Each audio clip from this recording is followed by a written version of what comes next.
اور وہ لڑکی اصل میں ہے کون؟ فرحال نے اب جیسے گتھیاں سلجھانا شروع کی۔ وہ لڑکی ایک ایجنٹ ہے اور میں اس سے بڑا ایجنٹ ہوں۔ میں دنیا کے عظیم ترین گروہ کا ایجنٹ ہوں جو دنیا کو پاگل کیے ہوئے ہے، جو اس ملک کے رکھوالے روز قبر میں اتارتی ہے اور روز پرعزم جوان پیدا کرتی ہے۔ میں اس گروہ کا ایجنٹ ہوں جس کے گھر والے بھی اس کے اصل روپ سے واقف نہیں ہوتے۔ میں اس نڈر گروہ کا ایجنٹ ہوں جس کے اپنے بھی اگر اس دھرتی سے غداری کا سوچیں تو وہ ان کے سینوں میں چھید کرتے وقت لمحہ بھر کو بھی نہیں گھبراتے۔ میں ISI کا ایجنٹ ہوں، ایک گمنام ایجنٹ۔ اس کی آنکھوں میں آنکھیں ڈالے وہ جو سچائی فرحال کے کانوں میں انڈیل رہا تھا، وہ بس آنکھیں پھاڑے اسے دیکھ رہی تھی۔ بچپن سے اب تک اس کی ذات کا کوئی پہلو اس سے چھپا نہ رہ سکا تھا، تو اتنا بڑا سچ کیسے چھپ گیا؟ وہ جتنا حیرت زدہ ہوتی کم تھا۔ آپ اس سے پہلے کہ وہ پھر سے اس کی حیثیت اسے بتاتی، یامین نے ہتھیلی اس کے ہونٹوں پر زور سے جمائی۔ اگر یہ سچ آپ کے منہ پر کبھی زندگی میں آیا تو یہ یاد رکھنا، آپ کے سینے میں گولی مارنے والا پہلا اور آخری شخص میں ہی ہوں۔ میری دھرتی کے سامنے میرا کوئی اپنا نہیں۔ وہ دھرتی جس کی مٹی نے ہمیں آزادی کا مطلب سمجھایا، اس کے لیے میں کسی بھی حد تک جا سکتا ہوں۔ اس لڑکی کا بھی اور اسی وقت بتاؤ مجھے، نہیں تو میں ہر رشتہ، ہر احساس بھول جاؤں گا۔ اس وقت وہاں یامین نہیں، ایبک تھا۔ وہی ایبک جس نے دشمنوں کا ایک بڑا گروہ وزیرستان کی سرزمین میں نیست و نابود کیا تھا۔ وہی ایبک جس کے لیے سریندر پاگل ہوا جا رہا تھا۔ وہی ایبک جس تک پہنچنے کے لیے سریندر نے اپنی سوتیلی بیٹی ارپیتا کو یامین کے پیچھے صرف اسی لیے پڑوایا تاکہ وہ یامین سے ہوتی ایبک تک پہنچ جائے، کیونکہ سریندر جانتا تھا کہ یامین کے ایجنسیوں کے ساتھ بہت تعلقات ہیں، مگر وہ یہ نہیں جانتا تھا کہ جس ایبک کے لیے وہ یامین کا پیچھا کر رہا ہے، حقیقت میں وہی یامین ایبک ہے جس نے کچھ دن پہلے اس کے اہم کارآمدوں کو مار ڈالا تھا۔ وہی ایبک جو گھنی مونچھوں، داڑھی اور لمبے بالوں میں جب ہوتا تو کوئی اسے یامین کی حیثیت سے پہچان نہ پاتا۔ وہی ایبک جو کبھی بوڑھے کا روپ دھار لیتا تو کبھی کسی بھنگی کا، کبھی فقیر بن جاتا تو کبھی کوڑا اٹھانے والا۔ کوئی شخص ایسا نہیں تھا جو ایبک کا اصل روپ بتا سکتا۔ فرحال کے ریڑھ کی ہڈی میں سنسناہٹ دوڑ گئی۔ یامین کے چہرے پر شناسائی کی ذرا سی جھلک نہ تھی۔ اس وقت وہ کوئی اجنبی ہی معلوم ہو رہا تھا۔ فرحال کے چہرے پر وحشت پھیلی۔ بتاؤ، یامین نے پھر سے اس کے بازو کو جھٹکا دیا۔ وہ ابا کے پرانے گھر میں ہے۔ میں اسے وہیں لے گئی تھی۔ فرحال نے اب کی بار جلدی سے سب اگل دیا۔ اب کی بار تو چھوڑ رہا ہوں، آئندہ میرے کسی معاملے میں ٹانگ اڑائی تو زندہ زمین میں پہنچا دوں گا۔ یامین نے غصے سے اس کا بازو جھٹکا اور تیزی سے پھر دروازے کی جانب بڑھا، پھر یکدم مڑ کر واپس آیا۔ میں اسے بتا چکی ہوں کہ آپ میری بیوی ہو؟ یامین نے کھوجتی نظروں سے دیکھتے سوال کیا۔ نہیں، بس یہ بتایا ہے کہ آپ کے منگیتر ہوں۔ فرحال کے کہنے پر یامین نے پھر سے جبڑے بھینچے۔ کس کے ساتھ مل کر کڈنیپ کیا تھا؟ ایک اور سوال۔ فرحال نے اب کی بار جھوٹ بولنے سے اجتناب برتا۔ سمجھ گئی تھی کہ یامین کی زیر نگاہوں سے بچ نہیں سکتی۔ پہلے وعدہ کریں، جس کا نام بتاؤں گی اسے کچھ نہیں کہیں گے۔ ڈرتے ڈرتے اس کی جانب دیکھا جس کے چہرے پر چٹانوں کی سی سختی تھی۔ فرحال، یہاں کوئی ڈرامہ نہیں ہو رہا جو جینے مرنے کی قسمیں کھائی جائیں۔ یامین کا دل تو کر رہا تھا کہ اس کے منہ پر ایک ہاتھ جمائے، مگر بڑی مشکل سے خود کو کنٹرول کر کے چپت ماری۔ پلیز، وہ پھر ملتجی ہوئی۔ جلدی بکواس کرو، یامین عاجز آ کر بولا۔ فتح کے ساتھ، اور یہ بھی بتا دو کہ میں نے موبائل کار ٹریکر خود بند کیا تھا، اسی لیے بتا رہی ہوں کہ کل کو اسے دیکھیں گے تو جو تھپڑ ابھی نہیں پڑے وہ تب پڑ جائیں گے، اس لیے سوچا خود ہی سچ بتا دوں۔ فرحال نے جلدی سے معصوم بنتے ہوئے کہا۔ اس کی یہ معصومیت یامین کو ایک آنکھ نہ بھائی۔ بہت مہربانی، وہ بس غصے میں یہی کہہ سکا، پھر مڑ کر دوبارہ دروازے کی جانب بڑھ گیا۔ یہ آخر ارپیتا 2 دنوں سے کہاں ہے؟ تمہارے بندے اس کا پیچھا کر رہے تھے، کیا ہوا آخر؟ میں 2 دن سے اسے کال کر رہا ہوں مگر وہ فون نہیں اٹھا رہی۔ سریندر پریشانی میں راج پر بھرسا۔ 2 دن سے ارپیتا کی جانب سے کوئی کال نہ آ رہی تھی اور نہ ہی وہ سریندر کا فون اٹھا رہی تھی۔ ابھی تک یامین سے بھی وہ ایبک کے بارے میں کچھ بھی اگلوانے میں ناکام رہتی تھی۔ اتنا سا اس بدبخت کو کام کہا تھا اور وہ ہے کہ دن پر دن برباد کر رہی ہے۔ آخر کب اس ایبک نامی شخص کا پتہ چلے گا، یا پھر ہماری یہ ترکیب بھی اور ترکیبوں کی طرح ناکام رہے گی؟ اس کا ایک گروہ کشمیر میں کام کر رہا ہے اور ایک گروہ افغانستان میں، مگر میں اسے ابھی تک پکڑنے سے قاصر ہوں۔ وہ غصے سے چلا رہا تھا۔ راج خاموش کھڑا تھا۔ یکدم راج کے فون کی بیل بجی۔ اس نے فوراً سے فون اٹھایا۔ ہاں، کیا کہہ رہے ہو؟ وہ پریشان نظر آیا۔ سریندر کی نظریں اسی پر جمی تھیں۔ فون بند کرتے ہی اس نے سریندر سے نظریں چرائیں۔ کیا ہوا؟ ایک نظر موبائل کو اور ایک نظر اس کو دیکھ کر بولا، سر جی، بندوں نے بتایا ہے کہ ارپیتا کو کسی نے اغوا کر لیا ہے۔ انہوں نے کسی لڑکی کو اسے اغوا کرتے دیکھا۔ انہوں نے اسے فالو کرنے کی کوشش کی، مگر وہ لڑکی بہت تیز نکلی اور انہیں چکما دے گئی۔ مگر انہیں اس کی شکل یاد ہے، وہ کسی نیوز چینل پر کام کرتی ہے۔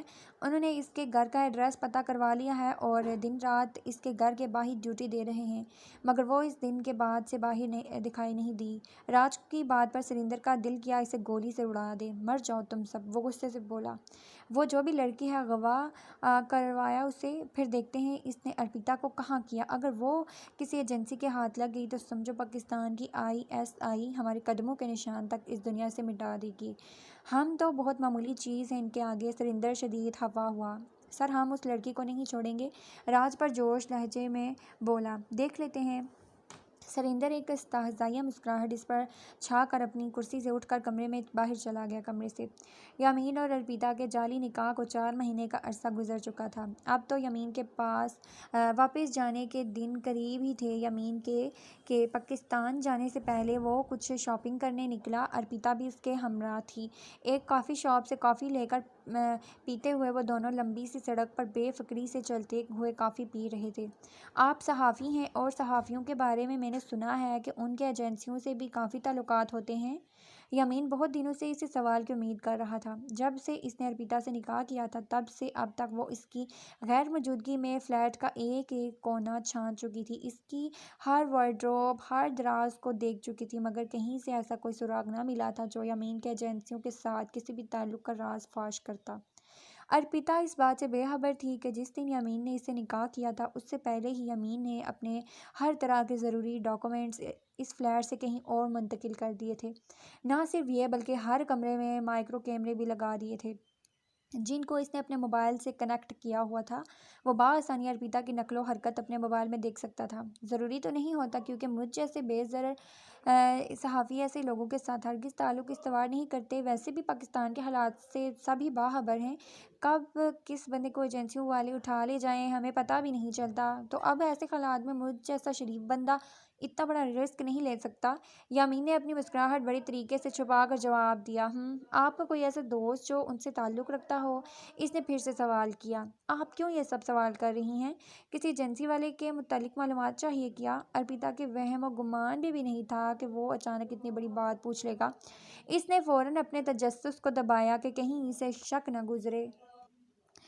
سریندر کے مسلسل دباؤ کی وجہ سے وہ پریشانی میں اپنا آپ اس پر اشکار کر رہی تھی اور بے وقوفی میں اس کے ہاتھ اپنی اصلیت کا سر اتما دے رہی تھی۔ ارے نہیں، میں تو ویسے ہی پوچھ رہی تھی۔ میں نے سنا ہے کہ آپ کے ہاں ایجنسیوں کے لوگ بہت خطرناک ہوتے ہیں، جیسا آپ نے کہا کہ کسی بھی بندے کو اٹھا لے جاتے ہیں، تو کیا یہ غیر قانونی نہیں؟ اس نے لہجہ سرسری بنا کر بات ہی پلٹ دی۔ نہیں، میرے خیال میں کوئی نہ کوئی وجہ تو ہوگی کہ وہ اس طرح لوگوں پہ ہاتھ ڈالتے ہیں۔ اگر یہ سب اتنا ہی غیر قانونی ہوتا تو امریکہ کب کا ہمیں طالبان کی طرح اور بھی بڑا دہشت گرد بنا کر پاکستان پر حملہ کر چکا ہوتا۔ یامین کے لہجے میں تلخی جھلکی۔ ہم یہ کیا ٹینس باتیں لے کر بیٹھ گئے ہیں؟ چھوڑیں پرے، آپ نے کبھی اپنی فیملی کے بارے میں مجھے نہیں بتایا۔ یامین کی بات پر لاجواب ہوتی وہ موضوع ہی بدل گئی۔ اتنی کیا جلدی ہے؟ بس کچھ دنوں میں پاکستان جا رہے ہیں تو مل لینا۔ یامین نے کافی کا آخری سوپ لے کر کڑواہٹ اندر اتاری۔ یامین نیچے آیا۔ سمین کھانا لگا چکی تھی۔ کھانے کھائے بغیر گھر سے نکلنے کی کوئی صورت نہیں ہو سکتی تھی۔ مجبوراً اس سے ڈائننگ ٹیبل پر بیٹھنا ہی پڑ گیا۔ سمین نے انٹرکام سے فرال کو بھی نیچے آنے کا کہا۔ کچھ دیر بعد ہی غائب دماغ سے فرال ڈائننگ ہال میں یامین کے سامنے والی کرسی کھینچ کر بیٹھ گئی۔ یامین نے ایک نظر اس کی جانب دیکھا۔ اس وقت یامین کو اس کی موجودگی سے سخت الجھن ہو رہی تھی۔ اسے منع تو کر دیا گیا تھا، مگر امید نہیں تھی کہ وہ یامین کے متعلق اتنے بڑے راز کو راز رکھے گی۔ کیا بات ہے فرال، کھانا ڈالو بیٹے۔ وہ ایک ٹک میز پر کسی چیز کو گھور رہی تھی۔ حالی نظروں سے سمین کو دیکھا۔ سمجھ نہیں پا رہی کہ وہ کیا کہہ رہی ہیں۔ فرال اب کی بار زکا نے بھی اسے زور سے آواز دی۔ یمین اس سب منظر سے بے نیاز کھانا کھانے میں مگن تھا۔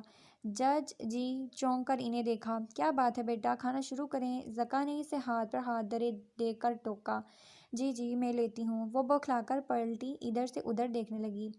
اب کی بار سمین نے غور سے اس کی شکل دیکھی اور پھر ایک نظر رغبت سے کھانا کھاتے یمین کو دیکھا۔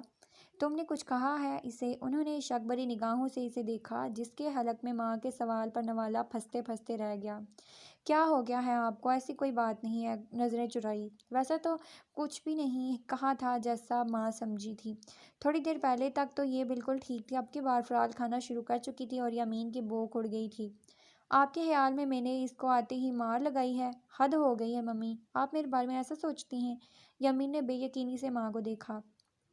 تو پھر یہ ایسے کیوں کر رہی ہے؟ سمین نے غصے سے کہا۔ تو اس سے پوچھیں۔ یمین نے خون آشنا نظروں سے فرال کو دیکھا، نہ جانے ڈرامہ کر رہی تھی۔ یمین کی اصلیت جان کر اس کے ہاتھوں کے طوطے اڑ گئے تھے۔ تائی اماں ایسا کچھ نہیں ہے، میرے سر میں درد ہے، کھانا کھا کر پھر کوئی ٹیبلٹ لیتی ہوں۔ انہوں نے کچھ نہیں کہا۔ فرال نے بات بگڑتی دیکھ کر جلدی سے معاملہ سنبھالا۔ بس میری بات پر مجھے یقین نہیں آئے گا، 3 دن بعد آیا ہوں اور آتے ہی کٹہرے میں کھڑا کر دیا ہے۔ یمین پہلے ہی فرال والی بات پر غصے میں بھرا بیٹھا تھا کہ سمین کے تفتیشی انداز نے غصے کو ہوا دے دی۔ آخری نوالا زہر مار کر کھاتا تیزی سے کرسی دھکیل کر کمرے سے لمبے لمبے ڈگ برتا نکل گیا۔ آپ بھی حد کرتی ہیں۔ زکا نے سمین کو افسوس سے دیکھا۔ اب ماں کے پوچھنے پر یوں آگ بگولا ہونے کی کیا تک ہے؟ سمین نے سر جھٹکا۔ وقت کی نزاکت دیکھ لیا کریں، ابھی تو وہ آیا تھا اور آپ ڈانٹنی پڑ گئی ہیں اس کو۔ زکا نے دھیمے انداز میں انہیں سمجھایا۔ ایک تو مجھے اس لڑکے کی سمجھ نہیں آتی، اب نہ جانے کہاں نکل گیا ہے۔ آپ اس کا پتہ کروائیں، کسی خطرناک گینگ کے ساتھ تو نہیں شامل ہو گیا؟ مجھے اس لڑکے کا خطرہ ہر ٹائم لگا رہتا ہے، بہت مشکوک حرکتیں ہوتی جا رہی ہیں۔ یمین کی گاڑی کی آواز سن کر سمین سر پر ہاتھ رکھ کر اپنے خدشے بتانے لگی۔ ابھی بات پوری بھی نہ ہوئی تھی کہ فرال کو اچ لگ گیا، اگر انہیں پتہ چل جائے کہ ان کا بیٹا ISI کا ایجنٹ ہے۔ سمین کی باتوں پر یہی سوچ کر فرال کے حلق میں نوالا اٹک گیا۔ ارے ارے کیا ہو گیا؟ یہ پانی پیو۔ انہوں نے جلدی سے گلاس میں پانی ڈیل کر فرال کی جانب بڑھایا۔ یمین گاڑی دوڑاتا زکا کے پرانے گھر پہنچا جہاں فرال نے ارپیتا کو رکھا ہوا تھا۔ گاڑی دروازے پر روک کر مین گیٹ کا تالا کھولا۔ یہ گھر پچھلے 10 سال سے بند تھا اور فرال نے 2 دن سے اسے پھر سے آباد کر دیا تھا۔ فرال کا سوچتے پھر سے شدید غصہ عود کر آیا۔ گیٹ کا تالا کھول کر چابی سے لاک کھولتا اندر کی جانب بڑھا جہاں ہو کا عالم تھا۔ سوئچ بورڈز آن کیے۔ گھر پرانے طرز پر بنا ہوا تھا، جس میں صحن، پھر برآمدہ اور پھر کمرے شروع ہوتے تھے۔ ایک کمرے میں لائٹ جلتی نظر آئی۔ یمین اسی کمرے کی جانب بڑھا، دروازے پر لگا قفل کھولا تو سامنے بیڈ پر نڈھال سی ارپیتا اس کو نظر آئی۔ ارپیتا اسے آوازیں دیتا یمین اندر کی جانب بڑھا۔ کون ہے وہ؟ نہ جانے بھوک سے نڈال تھی یا فرال نے اس پر تشدد کیا تھا۔ یمین نے غور سے اس کا چہرہ دیکھا، مگر وہاں کسی تشدد کے نشان نہیں تھے، جس کا مطلب تھا کہ وہ بھوک سے ہی نڈال تھی۔ ارپیتا میں یمین ہوں۔ اسے ہاتھ لگائے بنا وہ پاس کھڑا بس آوازیں دے رہا تھا۔ وہ لڑکی کہاں ہے؟ وہ آ جائے گی، وہ بہت خطرناک ہے، وہ خوف سے خود میں سمٹتے ہوئے بولی۔ وہ نہ صرف خطرناک ہے بلکہ بہت ہی یمین نے خود سے کہا۔ اس سے آگے وہ بول نہ پایا۔ کوئی لڑکی یہاں نہیں ہے، میں ہوں یمین نے اسے فرال کی غیر موجودگی کا یقین دلانا چاہا۔ نہیں، وہ پھر آ جائے گی۔ وہ اب بھی خوف کے زیر اثر تھی، بار بار دروازے کی جانب دیکھ رہی تھی۔ یا اللہ، فرال کس انداز میں اسے خوف زدہ کیا ہے؟ ایسے تو دشمن بھی ایبک کے نام سے نہیں کانپتے جیسے یہ آپ کے نام سے کانپ رہی ہے۔ یمین دل ہی دل میں فرال سے مخاطب ہوا۔ اب کی بار ارپیتا کو اس کے حال پر چھوڑا فرال کو فون ملا تو وہ باہر آیا۔ ہیلو، کیا کیا ہے اس کے ساتھ؟ کہیں کرنٹ ورنٹ تو نہیں لگا دیا؟ دوسری جانب سے فون اٹھاتے ہی یمین شروع ہو گیا۔ اتنے خوفناک کام آپ کو ہی مبارک بس ایک دو گن کے بٹس مارے تھے اور گولی ہوا میں چلا کر بتائی تھی کہ یہ گولی اس کے سینے میں بھی اتر سکتی ہے۔ اگر آپ سے ملاقات اور اس چگلی شادی تک کا قصہ اور جعلی شادی تک کا قصہ اور وجہ نہ بتائی تو وہ تیزی سے بولی، یمین کے کچھ دیر پہلے کیے جانے والے غصے نے اسے اچھا خاصا ڈرا دیا تھا۔ واہ کیا بات ہے، گولی پھر میرے سینے میں بھی اتار دینی تھی۔ آپ کو میں جتنا ان معاملات سے بچانا چاہ رہا ہوں آپ اتنا ہی انوالو ہو کر میرے لیے مسئلے پیدا کر رہی ہو، یمین جل کر بولا۔ اور آپ کی وہ چھوئی موئی حسینہ وہ تو کوئی مسئلہ نہیں ہے۔ یہ سریندر کون ہے اور یہ اس کی سوتیلی بیٹی آپ کے پیچھے کیوں لگ گئی ہے؟ اور کوئی ISI کا ایجنٹ نہیں ملا اس کو؟ فرال کی باتوں سے لگ رہا تھا وہ ایبک والے شوق سے باہر آ چکی ہے اب۔ نہیں، اور آپ میری بات اب کان کھول کر سن لو، کچھ دن آپ نے گھر سے باہر بالکل نہیں نکلنا، اور اگر نکلی تو آپ کی خیر نہیں۔ میری اس بات کو احتیاط، دھمکی یا کچھ بھی سمجھ لو، جو کہا ہے وہ ہونا چاہیے۔ یامین ایک ایک لفظ پر زور دے کر بولا۔ آپ کیا اب اس چڑیل کے ساتھ رہیں گے؟ اس کی سوئی وہاں اٹکی تھی۔ نہیں، باراتی بلا کر ڈانس کروں گا، جو کہہ رہا ہوں وہ سنا ہے کہ نہیں؟ یامین چلایا۔ سن لیا ہے، ہو جائے گا عمل بھی، فرال منہ بنا کر بولی۔ یامین نے کچھ بھی مزید کہے بنا کال کاٹ دی۔ ماہد ابھی کچھ دیر پہلے ہی گھر واپس آیا تھا۔ کھانا کھا کر وہ ابھی لیٹنے کی تیاری کر ہی رہا تھا کہ موبائل پر یامین کی کالنگ دیکھ کر بے صبری سے اٹھا۔ ہیلو خیریت، تمہاری بہن کے کارنامے کب ختم ہوں گے؟ یامین بھر بیٹھا تھا۔ کیوں، اب کیا ہوا؟ بیڈ پر بیٹھتے ماہد چوکنا ہوا۔ یامین نے ماہد کو الف سے یہ تک تمام قصہ کہہ سنایا۔ اوف خدایا، تم نے ایک لگانی تھی سے فرال کی حرکتوں کا سن کر ماہد کو بھی شدید غصہ آیا۔ خیر جو کچھ بھی ہو جائے، اتنی گھٹیا حرکت میں نہیں کر سکتا، لیکن اب مجھے ڈر ہے کہ وہ باہر نکلے گی اور ضرور نکلے گی۔ گھر کے باہر تو میں نے سیکیورٹی لگا دی ہے۔ سریندر کے لوگ ہمہ وقت اس فلیٹ کی نگرانی کر رہے تھے۔ تمہارے بندے کو فتح کے ساتھ مل کر اس نے بے ہوش کر دیا، مگر وہ بے وقوف یہ نہیں جانتی تھی کہ اس کے علاوہ سریندر کے بندے بھی اس فلیٹ کی نگرانی کر رہے ہیں۔ وہ سب اب فرال کے حلیے سے واقف ہو چکے ہوں گے۔ یامین کی باتیں ماہد کو وحشت میں مبتلا کر رہی تھی۔ بس نہیں چل رہا تھا کہ کیا کر دے۔ تم کہتے ہو تو اسے میں اپنے گھر لے آؤں کچھ دنوں کے لیے؟ یہاں ہم سب کی نگرانی میں رہے گی تو باہر نہیں جا سکے گی۔ وہاں تو دن بھر صرف تائی ہوتی ہیں اور تایا جان آفس۔ ماہد کا مشورہ اس کے دل کو بھی لگا۔ ہاں یہ بہتر رہے گا، تم کل صبح ہی اسے لے آؤ، بلکہ تم نہ لینے جانا، کسی اور کو بھیج دو، اور تمہارے ساتھ تو وہ کبھی نہیں آئے گی۔ یمین فرال کی ماہد سے ناراضگی کے بارے میں بہت اچھے سے واقف تھا۔ ٹھیک ہے، میں بابا کو کہوں گا، وہ لے آئیں گے، مگر اسے یہ کہہ دینا کہ منہ ڈھانپ کر آئے۔ تمہاری تو کچھ سن ہی لیتی ہے، مگر میری تو بالکل نہیں سنتی۔ ماہد کی بات پر یمین فقط ہو کہہ کر رہ گیا۔ ایک بات بتاؤ گے؟ ماہد کے سوالیہ انداز پر یمین حیران ہوا۔ تمہیں کب سے اجازت لینے کی ضرورت پڑ گئی؟ وہ ہولے سے ہنسا۔ میں نے اب تک تم سے کبھی نہیں پوچھا کہ ارپیتا سے شادی والا ڈرامہ تم نے کیوں پلے کیا؟ کیا آج اس حقیقت سے پردہ اٹھا سکتے ہو؟ ماہد نے بہت سوچ سمجھ کر لفظوں کا چناؤ کیا۔ یار اصل میں ہماری ٹی وی پر آنے والے پروگرام کی وجہ سے سریندر شک میں مبتلا تھا کہ میرے ایجنسیوں کے ساتھ تعلقات ہیں، اور تم جانتے ہو یہاں کچھ صحافیوں کے ان کے ساتھ واقعی تعلقات ہوتے ہیں، اور وہ میرے ذریعے اسے ایبک تک پہنچنا چاہتا تھا۔ مجھے ارپیتا سے دوسری ملاقات میں یہ شک ہو گیا جس کا میں نے تم سے ذکر کیا۔ ہاں، اس شادی والی کہانی کی اصلیت ابھی تک نہیں بتائی۔ اصل میں ارپیتا کے ذریعے سریندر تک پہنچنا چاہتا تھا، اور وہ ایسے انداز میں کہ سریندر کو شک بھی نہ ہو اور مجھ پر، اور میں یمین نہیں ایبک کے ہی روپ میں اس تک پہنچوں، اسے یمین کے روپ میں دھوکہ دیتا رہوں۔ اور اب جب کہ میرا مشن کامیاب ہونے والا تھا، میری بیگم صاحبہ نے ٹپک کر سارا کھیل بگاڑ دیا۔ یمین نے لمحے بھر کا وقفہ لیا۔ ابھی یہ آخری آپریشن پر جانے سے پہلے میں ارپیتا کے ذریعے معلوم کروا چکا تھا کہ سریندر اصل میں ہے کس جگہ پر۔ کچھ دن پہلے ہی اس کا ایک خفیہ موبائل پکڑنے اور اس کا ڈیٹا ہیک کرنے میں کامیاب ہو گیا تھا۔ یہ موبائل اور سم اس نے مجھ سے چھپا کر رکھی تھی، جس کے ذریعے وہ مسلسل اس کے ساتھ رابطے میں تھی۔ اب میرا پلان یہ تھا کہ واپس آ کر ایک دو دن آرام کر کے پھر اپنی ٹیم کے ہمراہ سریندر کے اڈے پر جا کر اس کو بولوں گا۔ یامین نے ایک ایک بات ماہد کو بتائی، جو خود بھی ISI میں کام کرتا تھا، مگر ایجنٹ کی حیثیت سے نہیں، بس ورکر کی حیثیت سے۔ اور یہ بات ان دونوں کے گھر والے نہیں جانتے تھے، تو وہ کہاں ہے؟ ماہد نے ایک اور سوال کیا۔ آج کل وہ انڈیا اور پاکستان کے بارڈر کے قریب ایک قصبے میں ہے۔ چھپ کر وہاں کام کرتا ہے، مگر اس بات سے بے خبر ہے کہ ISI دنیا کے چپے چپے سے واقف ہے۔ وہ زمین کے اندر بھی چلا جائے، ہم اسے وہاں سے بھی ڈھونڈ نکالیں گے۔ یمین کے لہجے میں کاٹ تھی۔ اب تم کیا کرو گے یہ سب معاملہ خراب ہونے کے بعد؟ ابھی تو یمین اسے صبح واپس لے جاؤں گا میں۔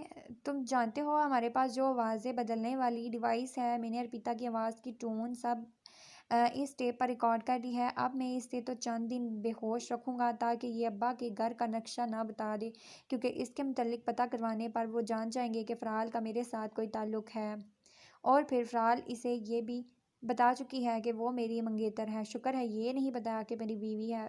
یمین کی باتیں سن کر ماہد کو فرال پر شدید غصہ آ رہا تھا، لہٰذا اسے کچھ دن ہوش میں لانا ٹھیک نہیں ہے۔ میں اپنی آواز میں ریکارڈنگ کروں گا جس میں سریندر کو یہی بتاؤں گا کہ میں ٹھیک ہوں اور وہ لڑکی مجھے کسی اور کے دھوکے میں لے گی۔ اب میں بالکل ٹھیک ہوں، اور یہ سب وہ ڈیوائس جب سریندر کو بتائے گی تو میری آواز کی ٹون ارپیتا کی آواز میں تبدیل کر کے بتائے گی، اور پھر 2-3 دنوں میں ہم سریندر تک پہنچ جائیں گے۔ یمین نے اسے سار علیہ عمل بتایا۔ صحیح، یہ بہتر رہے گا۔ خیر، بیسٹ آف لک یار۔ میں کل ہی فرال کو یہاں لے آتا ہوں تاکہ وہ مزید کوئی ایشو نہ کرے۔ ماہد نے اسے یقین دہانی کروائی۔ تھینکس یار، یمین نے تشکرآمیز لہجے میں بولا۔ کوئی پرابلم نہیں، اب تم ریلیکس ہو کر اپنا کام کرو۔ ماہد نے الوداع کلمات کے بعد موبائل بند کر دیا۔ رات میں ارپیتا کو وہیں بند کر کے اور اپنے 2 بندوں کو اس کی نگرانی پر مامور کر کے یمین واپس گھر پہنچ گیا۔ رات کے 12 بج رہے تھے۔ دل میں دعا بھی مانگ رہا تھا کہ فرال جاگ رہی ہو تاکہ اس سے کل چچا کی طرف جانے کی بات آسانی سے کر سکے۔ گھر پہنچ کر کمرے میں داخل ہوا تو اسے جاگتا دیکھ کر پرسکون سانس فضا کے سپرد کی۔ فرال کی ہوشمگیں نظروں سے چند لمحے کو اس کی جانب دیکھا اور پھر واپس کتاب کی جانب مرکوز ہو گئی۔ بیڈ پر نیم دراز انہماک سے کتاب پڑھنے میں مگن تھی۔ یمین خاموشی سے ڈریسنگ روم کی جانب بڑھا۔ کچھ دیر بعد کپڑے بدل کر واپس آیا، تب بھی وہ اسی انداز میں کتاب پڑھ رہی تھی۔ اب کی بار یمین کو دیکھنا بھی مناسب نہ سمجھا۔ مجھے آپ سے کچھ بات نہیں کرنی۔ کچھ دیر اس کے متوجہ ہونے کے انتظار کرنے کے بعد آخر اسے متوجہ نہ پا کر یمین کو کہنا پڑا، سن رہی ہو؟ فرال نے بیزار سی آواز میں بمشکل لب کشائی کی۔ نظریں اب بھی کتاب پر مرکوز تھیں۔ یمین نے ہاتھ بڑھا کر کتاب لینی چاہی، مگر فرال نے فوراً ہاتھ پیچھے کر کے اسے گھورا۔ اتنے ہی بے چین تھے مجھ سے بات کرنے کے لیے تو جلدی آنا تھا۔ میری کہانی بہت اہم موڑ پر ہے، اسے ادھورا نہیں چھوڑ سکتی۔ یمین کو گھورنے کے بعد وہ اسی انداز میں بیٹھی رہی۔ اور میری زندگی کی کہانی اہم موڑ پر ہے اور میں اسے کسی حماقت کی نظر نہیں ہونے دینا چاہتا۔ یمین نے بھی اسی کے انداز میں کہا۔ میری حماقت نہیں، آپ کی بے اعتمادی۔ فرال نے اس کی تصحیح کی۔ اس جعلی نکاح کے لیے آپ کو جو بھی خالات پیش آئے تھے، آپ مجھے اعتماد میں لے کر بتا سکتے تھے۔ مجھے ہمیشہ میری متجسس طبیعت کی وجہ سے حوصلہ دینے والا آج اس عادت پر مجھ سے خفا ہو رہا ہے۔ اگر مجھے عام لڑکیوں کی طرح ٹریٹ کرنا تھا تو پھر اتنا سب سکھانے کی کیا ضرورت تھی؟ مجھے بھی عام سوچ والے لڑکی رہنے دیا ہوتا جو اپنے خاوند کی کسی بات کے آگے چوں چرا نہیں کرتی۔ مجھے بہادر اور نڈر بنانے میں سب سے زیادہ ہاتھ آپ کا ہے، تو پھر اب شکوہ کس بات کا؟ فرال بھر بیٹھی تھی۔ میں آپ کی سب باتیں مانتا ہوں، شاید میں کسی اور حالات میں آپ کو سب کچھ بتا ہی دیتا، مگر وہ سب بہت غلط وقت پر کھلا، اور پھر آپ کی بے اعتباری۔ خیر، میرے پاس ابھی وقت نہیں یہ سب ڈسکس کرنے کا۔ آپ نے ارپیتا کو اغوا کر کے نہ صرف خود کو بلکہ مجھے بھی بہت بڑی مصیبت میں پھنسا دیا ہے۔ میں نے سوچا تھا آپریشن کر کے واپس آؤں گا تو آپ کو سب حقیقت بتا دوں گا، مگر آپ تو پھر آپ ہو۔ صبر نہیں کیا۔ میں ہر بات مانتا ہوں فرال، مگر انسان میں تھوڑا سا اعتدال ہونا چاہیے۔ آپ کا متجسس ہونا مجھے ہمیشہ اچھا لگا، لیکن میں نے ہمیشہ آپ کو کہا ہے کہ اپنی صلاحیت کو صحیح انداز میں استعمال میں لاؤ۔ لیکن خیر، بات بڑھی تو بہت لمبی ہو جائے گی اور مجھے ابھی کل کے دن میں بہت سے کام نپٹانے کے لیے تھوڑے سے آرام کی ضرورت ہے۔ یامینی سے بہت کچھ سمجھانا چاہتا تھا، مگر وقت نہیں تھا، اور کبھی کبھی وقت حقیقت میں نہیں ہوتا، اور پھر اس وقت کی قلت آدھی ادھوری باتیں اپنے پیچھے چھوڑ کر بہت سے پچھتاوے بنا دیتا ہے۔ ہاں تو میں نے کون سا بیڈ میں کھٹمل چھوڑے ہوئے ہیں، آپ سو جائیں۔ فرال نے برا سا منہ بنایا۔ میں تب تک آرام سے نہیں سو سکتا جب تک آپ کی حفاظت میرے لیے یقینی نہ ہو۔ یمین کی بات پر فرال نے الجھ کر اسے دیکھا۔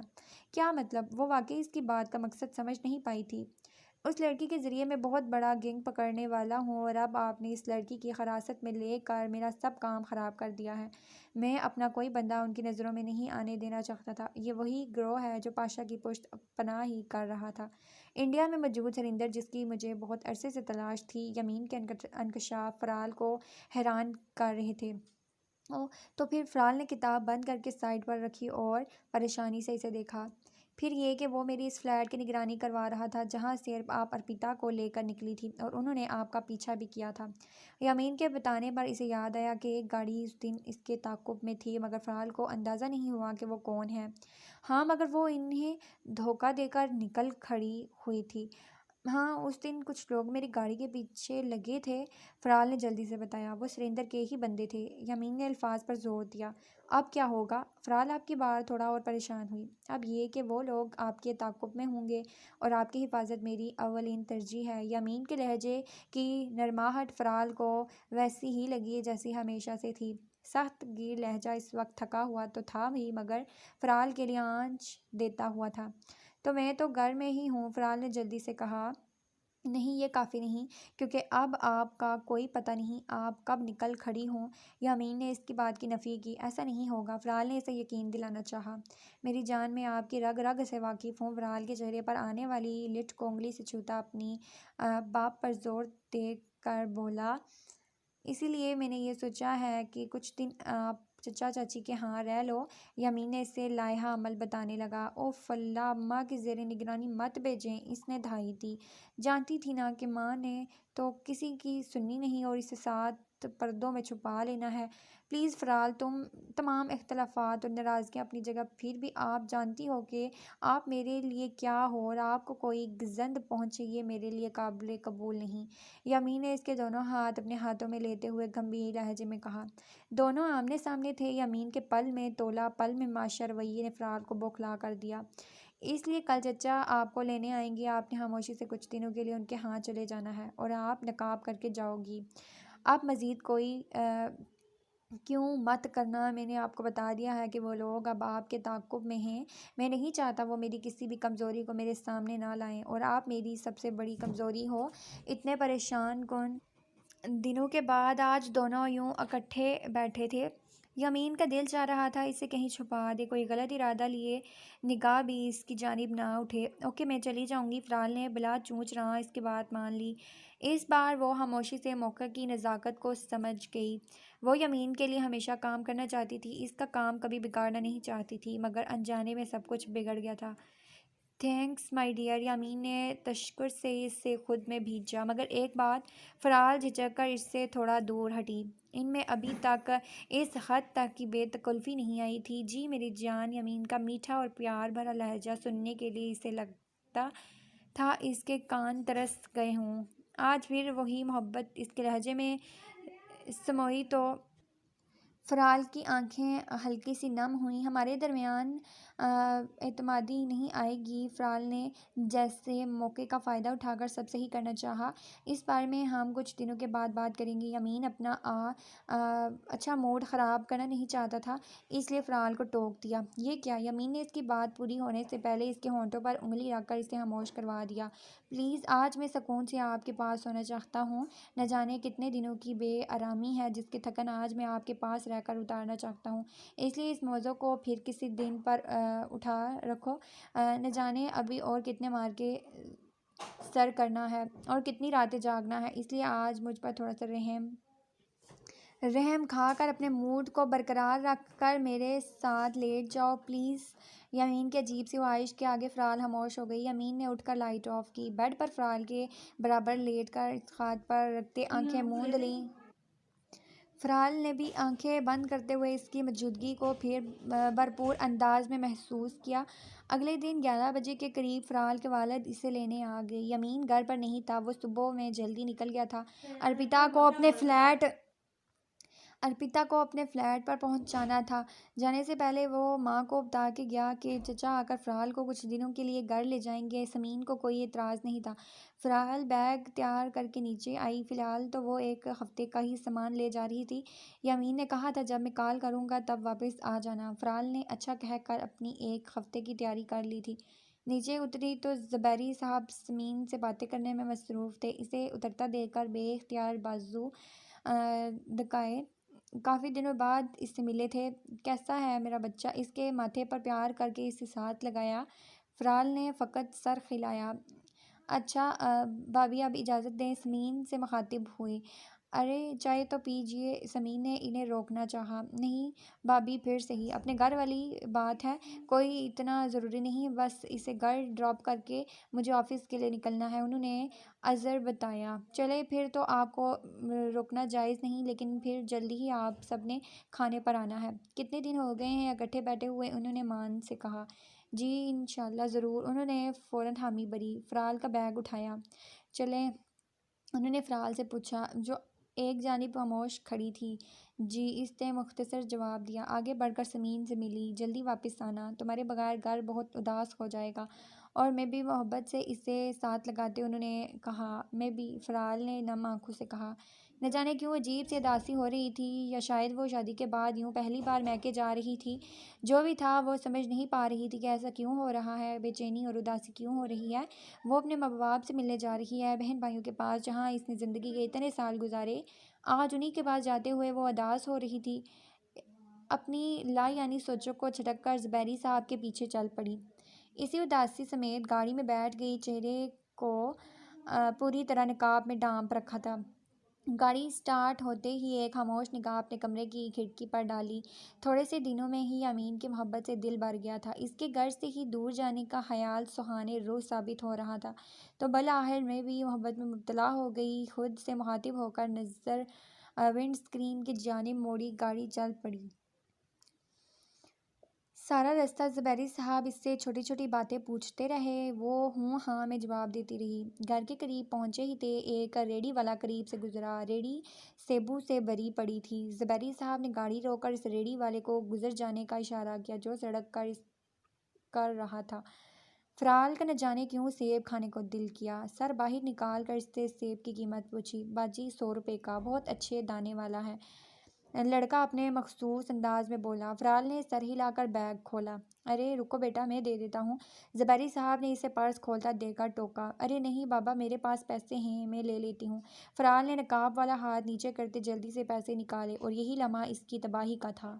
ریڑھی والا یکدم ریڑھی چھوڑ کر ان کی گاڑی کی جانب آیا۔ دوسری جانب سے 2 اور آدمی ان کی گاڑی کی جانب بڑھے، نہ جانے کہاں سے نمودار ہوئے تھے۔ تینوں کے ہاتھ میں گنز تھی۔ باہر نکل، ان میں سے ایک کرخت آواز میں فرال کی جانب کا دروازہ کھول کر اسے باہر نکلنے کے لیے کہنے لگا۔ کیا بات ہے؟ گاڑی چاہیے؟ پیسے چاہیے؟ میں دے دیتا ہوں۔ زبیری صاحب نے فرال کا بازو تھام کر اسے اپنے حصار میں کیا۔ چپ کر کے بیٹھے، چل نکل چھوری، سنائی نہیں دیتا؟ ایک اور غصے سے بولا۔ میں کہہ رہا ہوں جو چاہیے مجھے بتاؤ، میں دے دیتا ہوں، لڑکی کے بارے میں بات مت کرو، وہ غصے سے چلائے۔ ابے چپ کر، نہیں تو کھوپڑی میں گھسا دوں گا، ہمیں یہ لڑکی ہی چاہیے۔ وہ پھر سے غصے سے نہ صرف بولے بلکہ اب کی بار گن کا رخ زبیری صاحب کی ٹانگ کی جانب کر کے فائر کی۔ بابا، فرال چلائی۔ وہ اپنی اداس کیفیت کے سبب اپنی گن وہیں چھوڑ آئی تھی، نہیں تو اتنی آسانی سے ان تینوں کو خود پر حاوی نہیں ہونے دیتی۔ تم بھاگ جاؤ فرال، زبیری صاحب نے تکلیف سے کہا، مگر اسی لمحے ان میں سے ایک نے فرال کو بازو سے پکڑ کر باہر نکالا۔ فرال اس وقت تنہتی تھی، لہٰذا چپ چاپ باہر آ گئی۔ مضبوط اعصاب کی مالک نہ ہوتی تو اس خوفزدہ صورتحال سے بے ہوش ہو جاتی۔ زبیری صاحب کو تکلیف دیکھ کر اس نے فوری یہی فیصلہ کیا کہ کوئی بھی مزاحمت کیے بنا ان تینوں کی بات مان لے۔ اسے کچھ سمجھ آ گیا تھا کہ یہ کون لوگ ہیں۔ امین کا خدشہ درست نکلا تھا۔ فرال سے ذرا سی چوک ہو گئی اور وہیں وہ دھر لی گئی۔ فرال، نہیں، چھوڑو میری بیٹی کو۔ زبیری صاحب اسے ان تینوں کے ہمراہ دے کر چلائے۔ بابا پلیز، فرال نے التجا کرتی نظروں سے انہیں دیکھتے ہاتھ جوڑ کر خاموش رہنے کا کہا۔ جنہوں نے ٹانگ میں گولی اتاری تھی، انہیں سینے میں اتارتے کیا دیر لگنی تھی، اور فرال اپنی وجہ سے اپنے باپ کی زندگی کو داؤ پر نہیں لگا سکتی تھی۔